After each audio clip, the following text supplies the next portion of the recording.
Good morning बच्चों। आज की वीडियो में हम प्रश्नावली 1.2 का बताएंगे। कक्षा 9 का मैथमेटिक्स है। चलिए तो चलते हैं।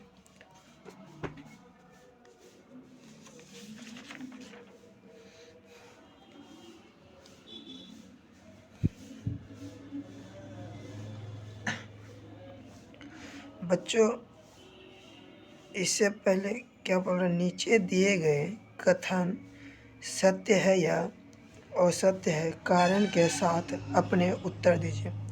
ठीक, पहला क्वेश्चन क्या है? प्रत्येक अपरिमेय संख्या एक वास्तविक संख्या होती है। बच्चों, इससे पहले मैं आपको समझा देता हूँ कि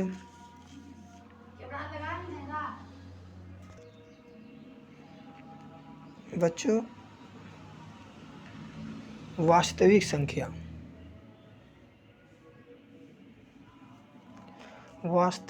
जो है ना,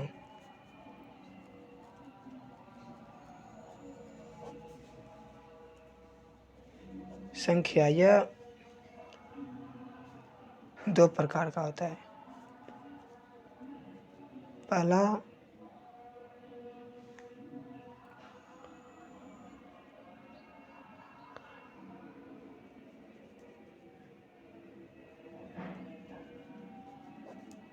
परिमेय और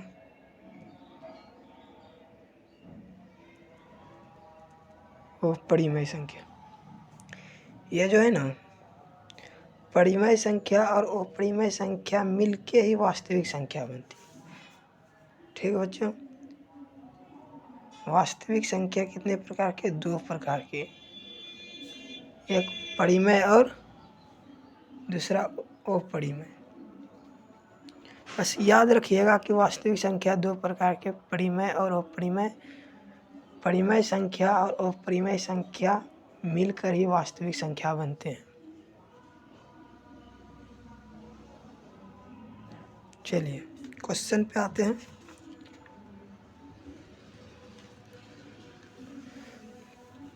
तो क्या कह रहा है? प्रत्येक अपरिमेय संख्या एक वास्तविक संख्या होती है। तो देखिए, अभी मैंने क्या बताया कि परिमेय संख्या और अपरिमेय संख्या मिलकर ही वास्तविक संख्या बनाती है। तो वही कह रहा है, प्रत्येक अपरिमेय संख्या एक वास्तविक संख्या है। तो यहाँ आप लिखिए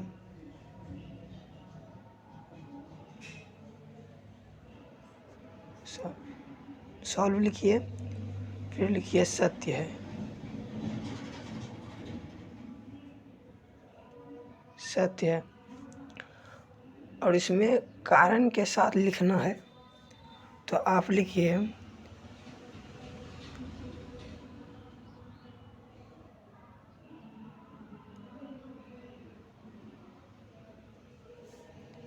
कि क्योंकि परिमेय संख्या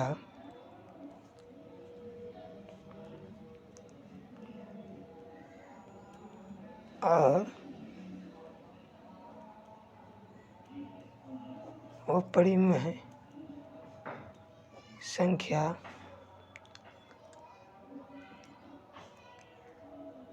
मिलकर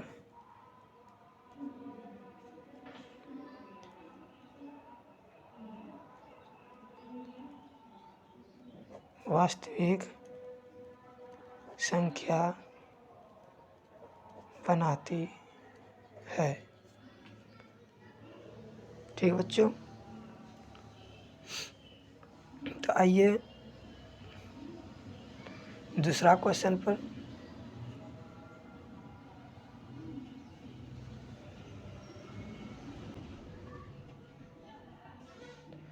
दूसरा क्वेश्चन क्या बोल रहा है?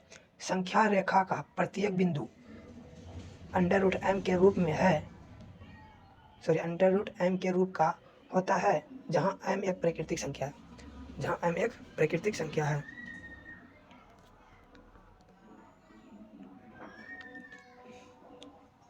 संख्या रेखा का प्रत्येक बिंदु अंडर रूट m के रूप का होता है।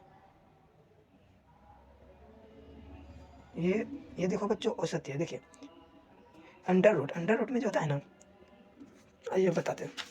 अंडर रूट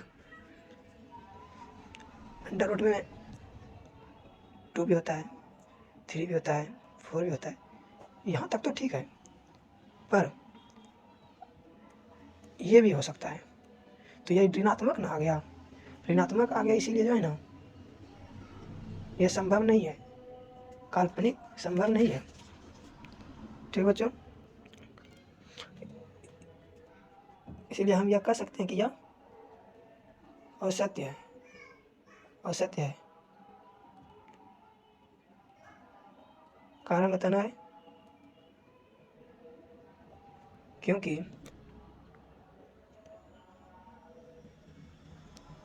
-√2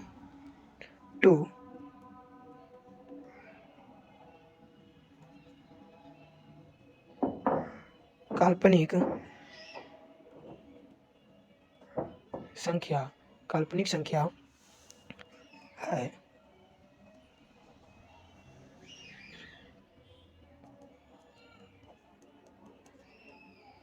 जिससे हम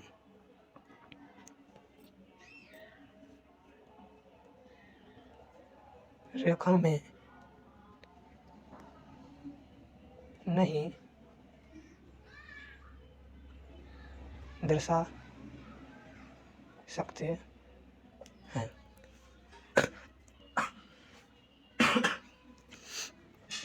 तो चलिए बच्चों, दूसरा क्वेश्चन खत्म हो गया, तीसरा पे आते हैं। तीसरा क्या कह रहा है?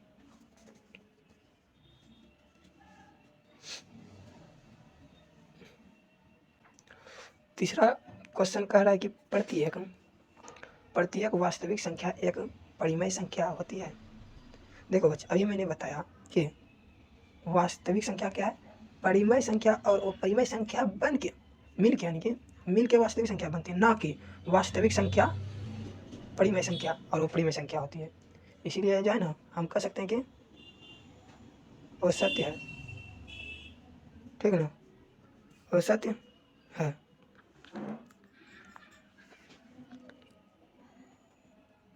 क्योंकि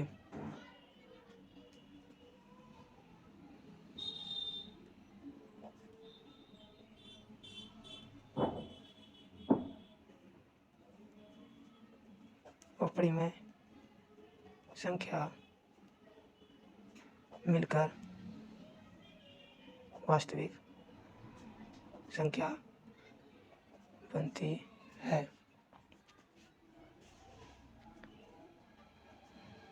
ना कि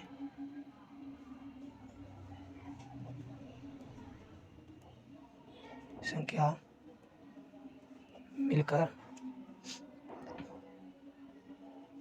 अपरिमेय बनती है। ठीक बच्चों, क्योंकि परिमेय संख्या और अपरिमेय संख्या मिलकर वास्तविक संख्या बनाती है। ठीक ना, वास्तविक संख्या बनाती है, ना कि वास्तविक संख्या मिलकर अपरिमेय बनाती है। इसलिए जो ना वो सत्य है, सत्य है। चलिए तीसरा भी क्वेश्चन खत्म हो गया। आइए अब अगले क्वेश्चन की ओर। आइए तीसरा क्वेश्चन क्या कर रहा है? क्या सभी धनात्मक पूर्णांक एक वर्ग मूल अपरिमेय होते हैं? यदि नहीं तो एक ऐसी संख्या के वर्गमूल का उदाहरण दीजिए जो एक परिमेय संख्या होती है। एक परिमेय संख्या होती है। देखिए बच्चों, क्या सभी धनात्मक पूर्णांक एक वर्गमूल वो परिमेय ही होती है? नहीं, नहीं। यदि नहीं तो ऐसी संख्या के वर्गमूल का उदाहरण दीजिए। देखो √3 यह अपरिमेय ये मान सकता हूँ, लेकिन क्या बोल रहा है? एक ऐसी संख्या का वर्गमूल का उदाहरण दीजिए। उदाहरण देता हूँ। देखिए बच्चों, अंडर रूट ले लीजिए 4, क्या यह अपरिमेय है? यह अपरिमेय नहीं हो सकता, क्योंकि देखिए √3 को मैं 2 लिख सकता हूँ, जो कि यह परिमेय संख्या है। और देखिए √4 9।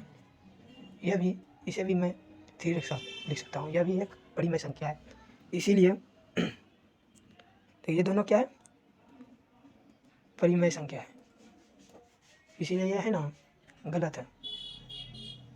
ये 2 उदाहरण दे दिया मैंने, एक ही बोला था 2 दे दिया। ठीक बच्चों, जहाँ भी डाउट हो ना कमेंट कर दीजिएगा, मैं फिर से अच्छी तरह बताऊँ, फिर से बताऊँ का कोशिश करूँगा।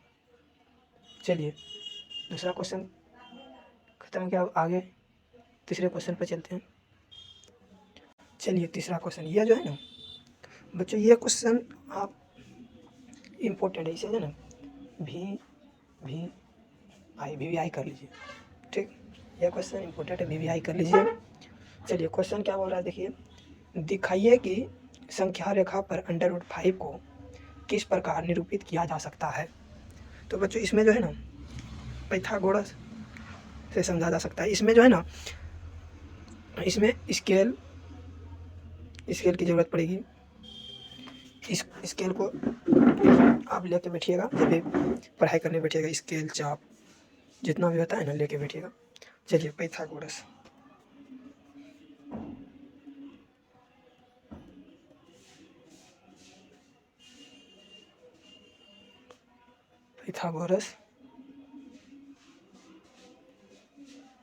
में इसका जो होता है क्या होता है,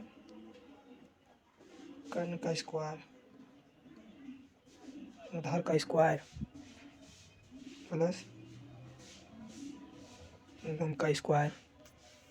ठीक बच्चों, यहाँ पे जो है ना क्या है, 5 है ना, 5 है। यह क्या है, आधार को हम क्या किससे सूचित करते हैं, आधार को b का स्क्वायर से लंब को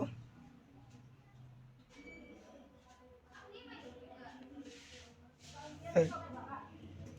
चलिए इसे हम क्या लिखते हैं, 5 बराबर 5 को जो है ना हम 5 को 4 + 1 लिख सकते हैं। 4 + 1 2 का स्क्वायर हो गया, ये 1 का स्क्वायर हो गया। सॉरी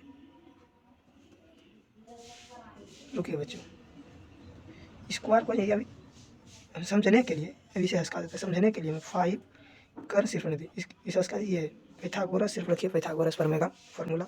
और क्या दिया है, 5 दिया है। 5 को है ना हम 4 + 1 लिख सकते हैं। 5 को हम इसे हम 2 का स्क्वायर और इसे 1 का स्क्वायर लिख सकते हैं। ठीक बच्चों, लिख सकते हैं या नहीं, यस, इसे हम इसे कर देते हैं।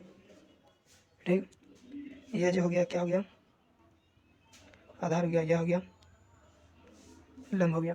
ठीक, एक चाप बना लीजिए, सॉरी देखिए,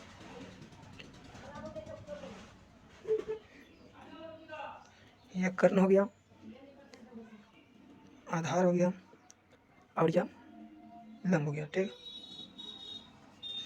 आपको है ना, आपको पहले स्केल लेना है। ठीक, चलिए स्केल लेना है। स्केल से जो है ना आपको स्केल से सीधी लकीर खींच देना। ठीक, स्टार्ट होता है 0 से होता है 1 2 3 4। ये दोनों का दूरी जो है समान होनी चाहिए, जो होता है स्केल में समान दूरी होनी चाहिए। ठीक बच्चों, समान दूरी होनी चाहिए। और 0 से आपको क्या बोल रहा है, आधार जो है कितना है, 2 है ना, 2 है। तो यहाँ से यहाँ पहले आपको लकीर खींच देना है। ठीक, और फिर स्केल से और फिर कितना है, लंब कितना 1 है, लंब 1 खींच देना है, लंब 1 खींच देना है। ठीक, अब आपको है ना लंब खींचने के बाद आपको चाप लेना है, यहाँ से ऐसे काटना है।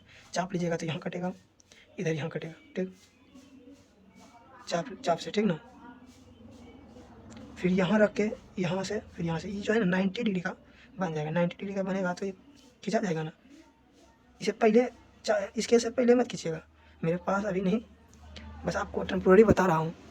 पहले चाप लीजिएगा, चाप से खींचिएगा। 90 डिग्री का आप लोग बनाने जानते होंगे, 90 डिग्री का बना के खींच लेना है और 1 ही खींचना है। ठीक, और फिर जाके यहाँ से लेना है, यहाँ से लेके 1 का मिला देना है। ठीक, 1 का मिला देना है।